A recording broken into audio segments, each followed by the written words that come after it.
Trauma Therapist Podcast, episode 334.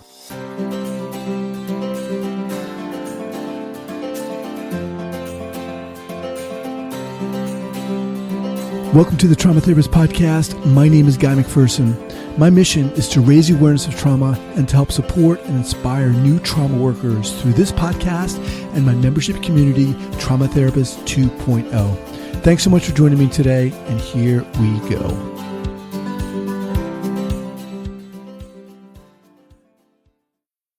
All right, today I want to talk about, just one element of working with individuals who've been impacted by trauma of this topic, and that is healing, what it means to heal, the desire to heal, the need to heal. I think people who get into this field, and obviously, right, you want to heal, you want to help, but what does that look like? And I think it's so often going unnoticed that we don't explore or don't look at, how we're defining that word, what it means to help or to help.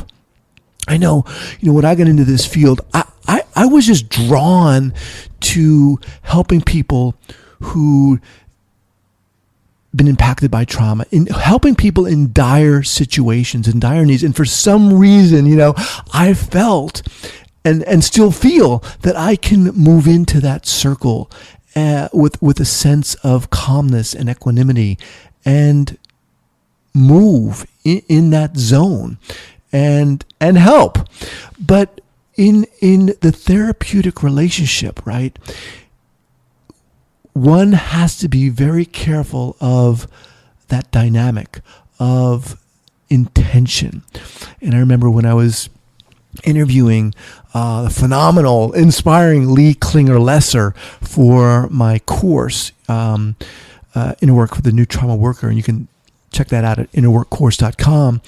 But she said, it's not that you forget your knowledge and your education when you walk into that room with a client, but it's about your intention, right? What is your intention?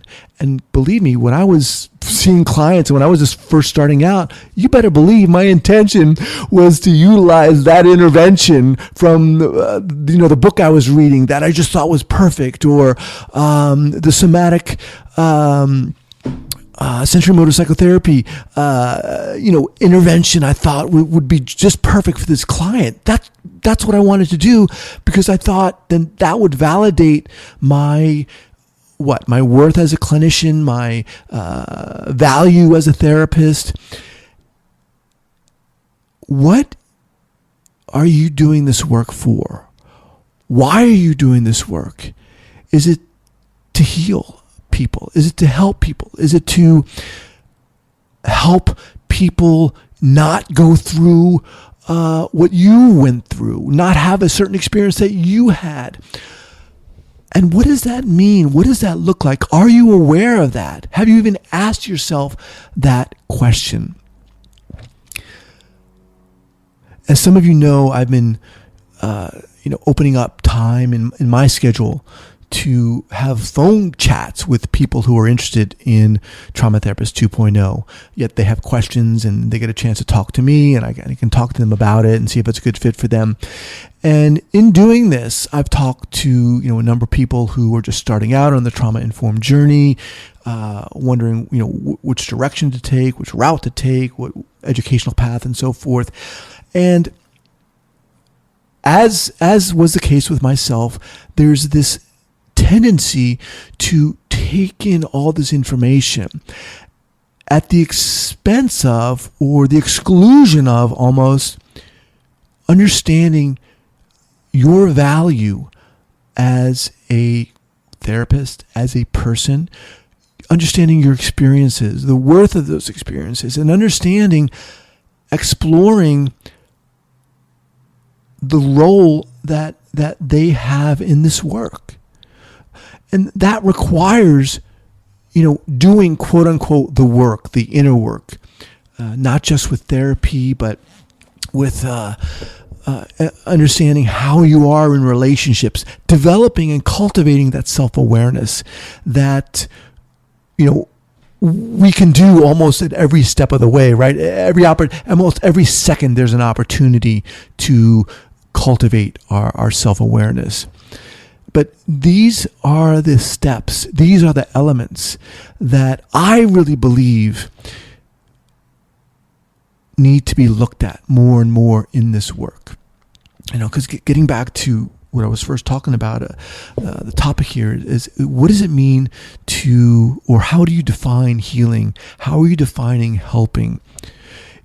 Things, if you look at the dynamic of a therapeutic relationship, and I'm kind of holding my hands, my fingers on my right hand, touching my fingers on my left, so straight out, making this kind of a straight line in a sense.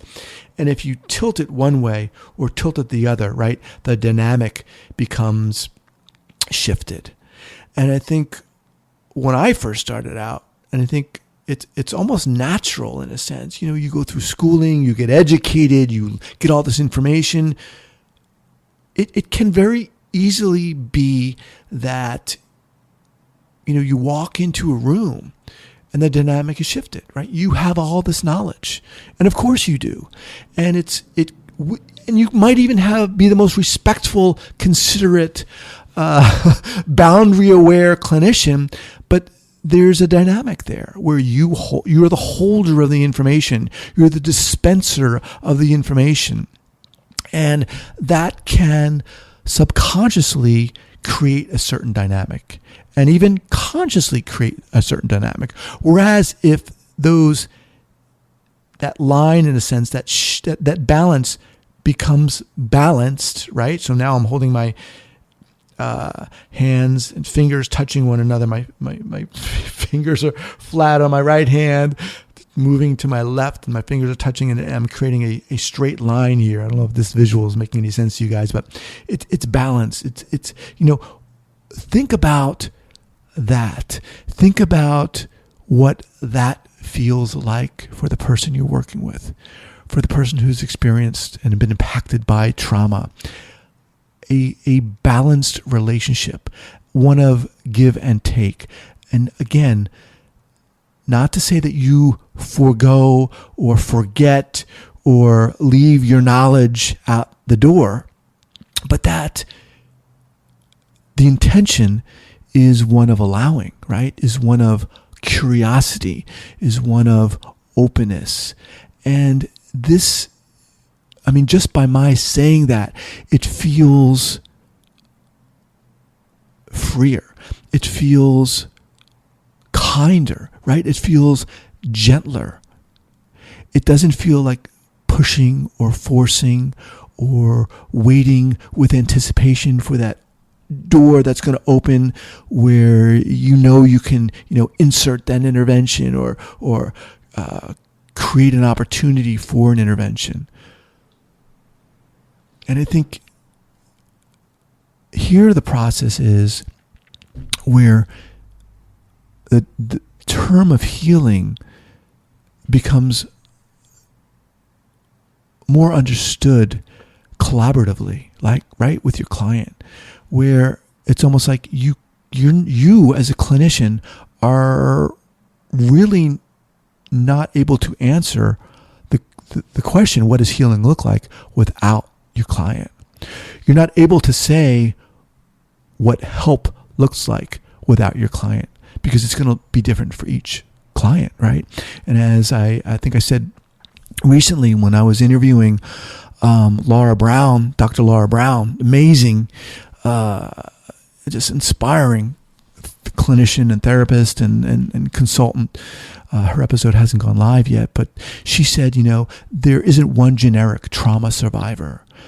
So, what's going to work for one person obviously isn't going to work for another person. She said, if you've met one trauma survivor, you've met one trauma survivor, right? So it's approaching this work with that in mind, right? With an openness in mind. And this invites more and more a self-awareness, an honoring of your own beingness, your own human beingness, your own human kindness, your own story. And that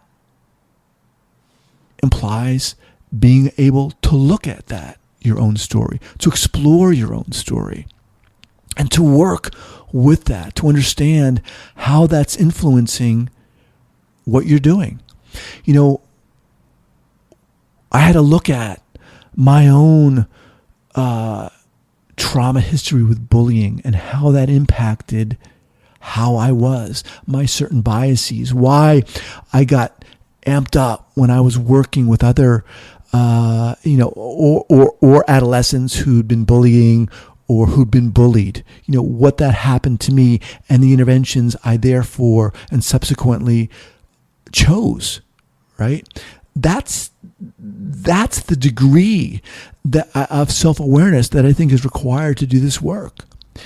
Because whether you realize it or not, interventions are being chosen for a reason, whether it's because you think it's going to be great for the client, and how are you to know if you haven't talked to that client, or it's going to make you feel good as a clinician, as a therapist. This is the kind of work to me that is exciting, because it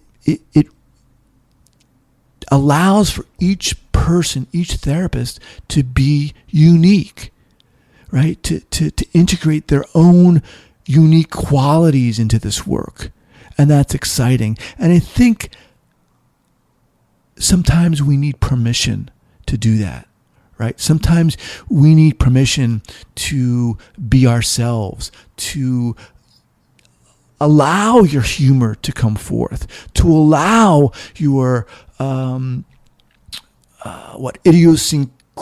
idiosyncrasies to come forth. And of course, I'm speaking, with respect and with boundaries and with ethical considerations in mind. But this is where you're able to connect with someone, right? This is where the therapeutic relationship becomes alive.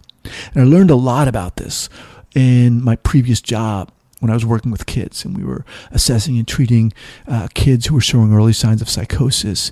And believe me, when I first started there, I had that clinical hat on, and I was, trying to be the best therapist I could be. And for me, what I had to imagine what that looked like, and being able to utilize and implement certain interventions. And slowly, I realized that I just had to relax and let things unfold. And that's not always easy. And it certainly wasn't easy for me, because sometimes things are open-ended, right? There's not always this tight little bow sitting on the end of a session where you don't know what's happening. Sometimes you don't know what's going on. But that's where trust in the process comes in. Trust in the client comes in. Trust in oneself. Trust in, again, I'm quoting Laura Brown here. She just happens to be on my mind.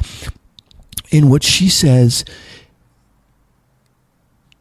in the client's own healing history. She said from day one, the client's been trying to heal themselves, whether they know it or not. And it's trust in that. It's trust in honoring that. How are you cultivating this type of self-awareness? How are you defining what's gotten you into this work? Is it to heal? Is it to help? Is it to fix? Is it to, take away the pain? What does that look like for you? What questions are you asking yourself? Do you need to ask yourself? And what would that look like if it didn't become about you, right? What would it feel like if it wasn't about you? And I know for me, it was, okay, so why did I go to school? I'm not saying that. And I had to wrestle with this, right? It's not easy to, and this is kind of where this balance beam tightrope walk comes in here. Again, I'm not saying not to utilize knowledge, but I am saying it has to be balanced. And this is where the art comes in this work, right? It has to be balanced with allowance and openness and trust and not knowing the answer, right? Because that's going to happen sometimes in this work. And not needing to take away uncomfortability of the client or the pain of the client even. As one of my guests said, how dare you, take away that part of the client's journey? What gives you the right?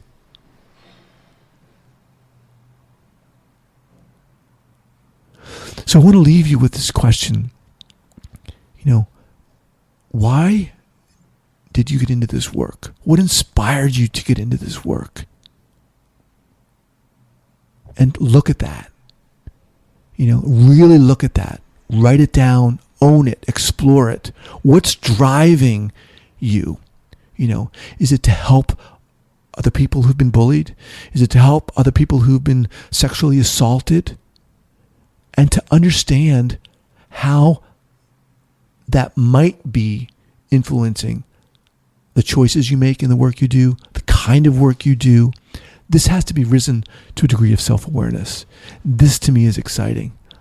And I love that I get to share that with you guys. I want to thank you for listening. If you haven't written a review, please go to iTunes, rate the podcast, write a review. It helps get the word out. And again, I want to thank you guys so much for being here and supporting this podcast. All right, take care.